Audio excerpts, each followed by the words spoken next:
एक सुंदर सी जंगल में एक पेड़ पर अपना झोपड़ी बनाकर टुनटुनी चिड़िया अपने साथ बच्चों के साथ रहा करती थी। टुनटुनी अपने बच्चों को खूब लाड और प्यार करती और उन सब का अच्छे से ख्याल रखती थी। ऐसे ही टुनटुनी को अक्सर घर से बाहर दाना लाने के लिए जाना पड़ता था और तब उसके छोटे छोटे बच्चे घर पर अकेले रहते थे। लेकिन टुनटुनी को हमेशा डर लगा रहता था, क्योंकि टुनटुनी को पता था कि जंगल में खतरनाक कौवे घूम रहे हैं और उन सब का नज़र उसके प्यारे प्यारे बच्चों पर है। इसीलिए टुनटुनी चिड़िया अपने बच्चों को समझाया करती थी। ऐसे ही एक बार टुनटुनी चिड़िया दाना लाने के लिए जंगल जा रही थी, तो उसने अपने बच्चों से कहा, देखो बच्चों, मैं बाहर जा रही हूँ, तुम सब घर पर ही रहना, दरवाजा ठीक से बंद कर लेना और हाँ, कोई भी अनजान पंछी आए तो दरवाजा मत खोलना। ठीक है माँ, हम दरवाजा नहीं खोलेंगे। तभी उसमें से सबसे छोटा वाला बच्चा बोला, लेकिन माँ, हम आपको पहचानेंगे कैसे? तभी टुनटुनी चिड़िया सोचने लगी। कुछ देर सोचने के बाद बोली, बच्चों, जब मैं दरवाजा पर आऊंगी तो ये गाना सुनाऊंगी। चुन चुन करती आई चिड़िया, दाल की दाना लाई चिड़िया। जब तुम ये गाना सुनोगे तभी दरवाजा खोलना। और यह कहकर टुनटुनी चिड़िया अपनी टोकरी उठाई और चली गई जंगल में भोजन लाने के लिए। मगर इधर एक कौवा टुनटुनी और उसके बच्चों को सारी बात छुपकर सुन रहा था। अच्छा, तो टुनटुनी चली गई और उसके बच्चे घर पर अकेले हैं और इनका राज हमें पता भी चल गया है। ऐसा बोलते हुए कौवा टुनटुनी की झोपड़ी के पास गया और दरवाजा खटखटाने लगा और अपनी बेसुरी आवाज में गाना गाने लगा। चुन चुन करती आई चिड़िया, दाल की दाना लाई चिड़िया। अरे वाह माँ, तो आ गई, चलो दरवाजा खोलते हैं। मगर माँ, इतनी जल्दी कैसे आई हैं? रुको, दरवाजा मत खोलो। ये आवाज तो हमारी माँ की नहीं है। हमारी माँ तो कितना मीठा गाती है और ये जैसे कोई मेढक टर टर कर रहा हो। हाँ हाँ, तुम हमारी माँ नहीं हो, चले जाओ यहाँ से। इतना बात सुनकर कौवा परेशान हो गया। अरे बेटा, मैं ही तुम्हारी माँ हूँ, खोलो दरवाजा। नहीं नहीं, तुम हमारी माँ नहीं हो सकती। हमारी माँ की आवाज तो मीठी है और तुम्हारी मेढक की जैसी। इतना बात सुनकर कौवा समझ गया कि बच्चे यूं ही नहीं हाथ आएंगे और फिर कौवा सोचने लगा, क्या करूं, मेरी आवाज भी कितना बेसुरा है, क्या करूं क्या करूं। हाँ, क्यों नहीं, शहद पी के आकर बच्चों से दरवाजा खुलवाऊं। कौवा समझा कि शहद पीने से उसकी आवाज़ टुनटुनी जैसी मीठी हो जाएगी और उसने जंगल में मधुमक्खियों का छत्ता खोज लिया और किसी तरह शहद पीकर टुनटुनी चिड़िया के झोपड़ी के पास आया और दरवाज़ा खटखटाने लगा। चुन चुन करती आई चिड़िया, दाल की दाना लाई चिड़िया। लगता है माँ आ गई हैं, चलो ना दरवाज़ा खोलते हैं। और हाँ, आवाज़ भी उन्हीं की तरह है और माँ मज़ेदार खाना लाई होंगी। हाँ हाँ, खोलो दरवाज़ा। तभी उसमें से सबसे छोटा वाला बच्चा बोला, रुको, पहले मुझे देखने दो, दरवाज़ा पर माँ है या कोई और। टुनटुनी के सबसे छोटा वाला बच्चा दरवाजा के पास गया और नीचे से देखा, ये हमारी माँ नहीं है। हमारी माँ के पैर तो गोरे चिट्टे हैं और इसका पैर काला कल उठा है। ये हमारी माँ नहीं है, मत खोलो दरवाजा। तुम हमारी माँ नहीं हो, तुम्हारे पैर तो काले हैं और हमारी माँ का पैर तो गोरे चिट्टे हैं, चले जाओ यहाँ से। हे भगवान, ये बच्चे हैं या जासूस? लेकिन इतना जल्दी कौवा हार मानने वाला नहीं था। कौवा फिर गया गांव के चक्की पर। दोपहर का टाइम था, चक्की वाला आराम फरमा रहा था। तभी कौवा अपना पैर आटे में डाल देता है। उसका पैर टुनटुनी के पैर के जैसे गोरे हो जाते हैं देखता हूँ कैसे बच्चे दरवाजा नहीं खोलते हैं। कौवा तुरंत टुनटुनी के झोपड़ी के पास पहुंचा और दरवाजा खटखटाया। चुन चुन करती आई चिड़िया, दाल की दाना लाई चिड़िया।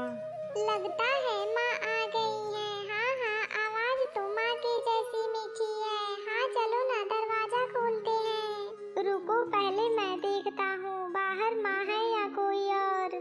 इस बार तो पक्का माँ ही आई होंगी। हाँ हाँ, इस बार तो माँ ही है। देखो ना कितनी मीठी आवाज है।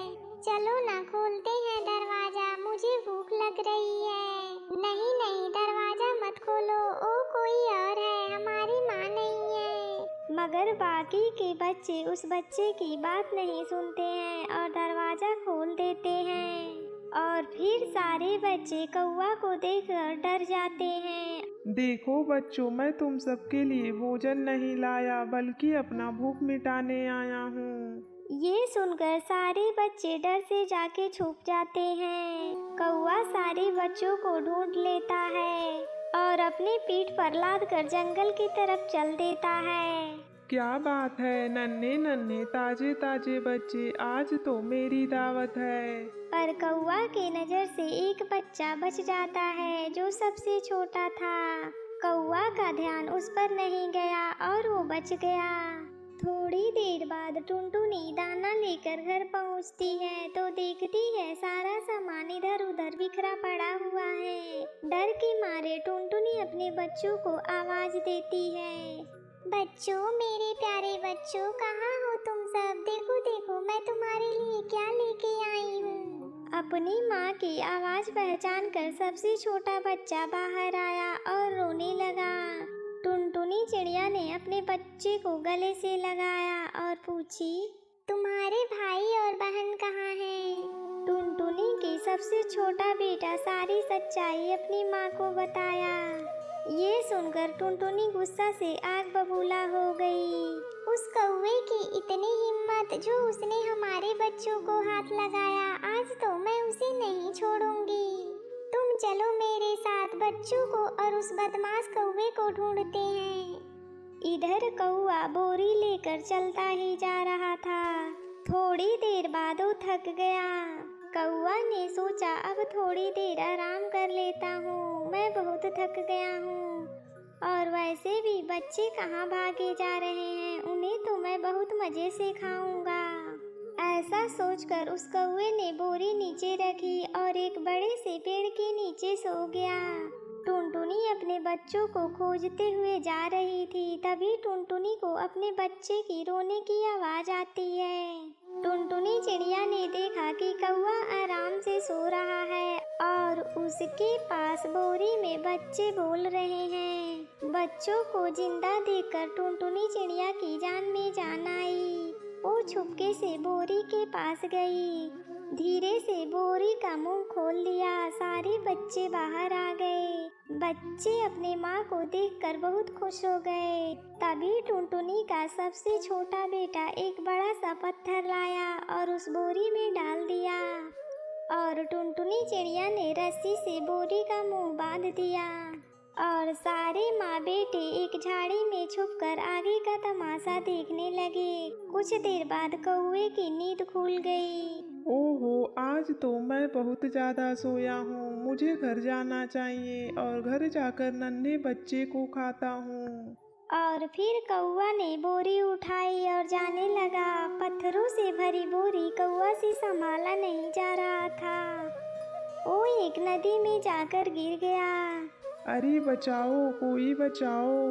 टुनटुनी और उसके बच्चे कौवे की ये हाल देखकर हंसने लगे और टुनटुनी चिड़िया अपने 7 बच्चों के साथ खुशी खुशी अपनी झोपड़ी में रहने लगी। जंगल में बबली कबूतरी अपने घोंसले में अकेले रहा करती थी। कई महीने पहले उसका पति बंटी कबूतर ने उसे घर से निकाल दिया था और दूसरी शादी कर ली थी, क्योंकि बबली कबूतरी कभी माँ नहीं बन पाई थी। ऐसे ही समय गुजरने लगते हैं। एक दिन जंगल में तेज बारिश हो रही थी और बबली कबूतरी अपने घोंसले में बैठी हुई थी। तभी उसे किसी पंछी की रोने की आवाज सुनाई देती है अरे इतना तेज बारिश में बच्चे की रोने की आवाज कहाँ से आ रही है? पापा मुझे डर लग रहा है, मम्मा जल्दी से मेरे पास आओ। वो बच्ची ऐसे ही रोए जा रही थी। तभी बबली कबूतरी आसपास उस बच्चे को खोजने लगती है। खोजते खोजते उसका नजर पीपल के पेड़ पर जाती है।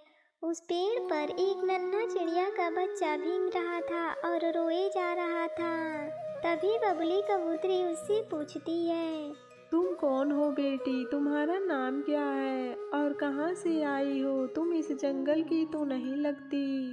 मुझे नहीं पता मेरा घर कहाँ है। ये तूफान उड़ाकर मुझे यहाँ लेकर आया है। मम्मा कहाँ है? मुझे मम्मा के पास पहुँचा दो ना आंटी। अच्छा ठीक है, अभी तुम मेरे घर चलो। बारिश रुकेगी तो मैं तुम्हारी मम्मा पापा की तलाश करूँगी। और फिर बबली कबूतरी उस बच्चे को लेकर अपने घर आ जाती है। बेटी ये लो खाओ, तुम्हें भूख लग रही होगी ना। फिर कुछ दिन बाद बारिश रुक जाती है और बबली कबूतरी उसकी मम्मा और पापा की खोज करती है, पर उनका कहीं पता नहीं चलता है। बबली कबूतरी वापस आ जाती है। ऐसे ही समय गुजरने लगता है। इधर टुनटुनी चिड़िया अपनी बच्ची को खोज रही थी, पर उसका कहीं पता नहीं चल रहा था। एक दिन वह अपने पति कालू से कहती है, कालू जी आप मेरी बच्ची को कहीं से भी खोज कर लाएं, क्योंकि मैं उसके बिना मर जाऊंगी। टुनटुनी तुम चुप हो जाओ, शायद वो हमारी किस्मत में नहीं थी, इसीलिए वो हमसे दूर हो गई है। ऐसे ही समय गुजरने लगते हैं। एक दिन टुनटुनी चिड़िया नदी पर पानी पीने गई थी। वहीं बबली कबूतर भी उस बच्चे को लेकर पानी पीने के लिए आई थी। टुनटुनी चिड़िया अपनी बेटी को देखकर पहचान जाती है और बबली कबूतरी से पूछती है, बहन आप इसको कहाँ से पाई है? आंटी आपका दिमाग तो खराब नहीं है, ये मेरी माँ है। नहीं नहीं बेटी, ये ठीक कह रही हैं, तुम हमारी बेटी नहीं हो। मैं तुझे एक तूफान में पाई थी। और फिर टुनटुनी चिड़िया सारी सच्चाई बबली कबूतरी को बताती है और फिर बबली कबूतरी मायूस हो जाती है। बहन आप मायूस मत होइए, आप मेरे घर चलिए, हम दोनों मिलकर इसका देखभाल अच्छी तरह से करेंगे। टुनटुनी चिड़िया की बात बबली कबूतरी मान जाती है और उसके साथ उसके घर चली जाती है और खुशी खुशी रहने लगती। एक घने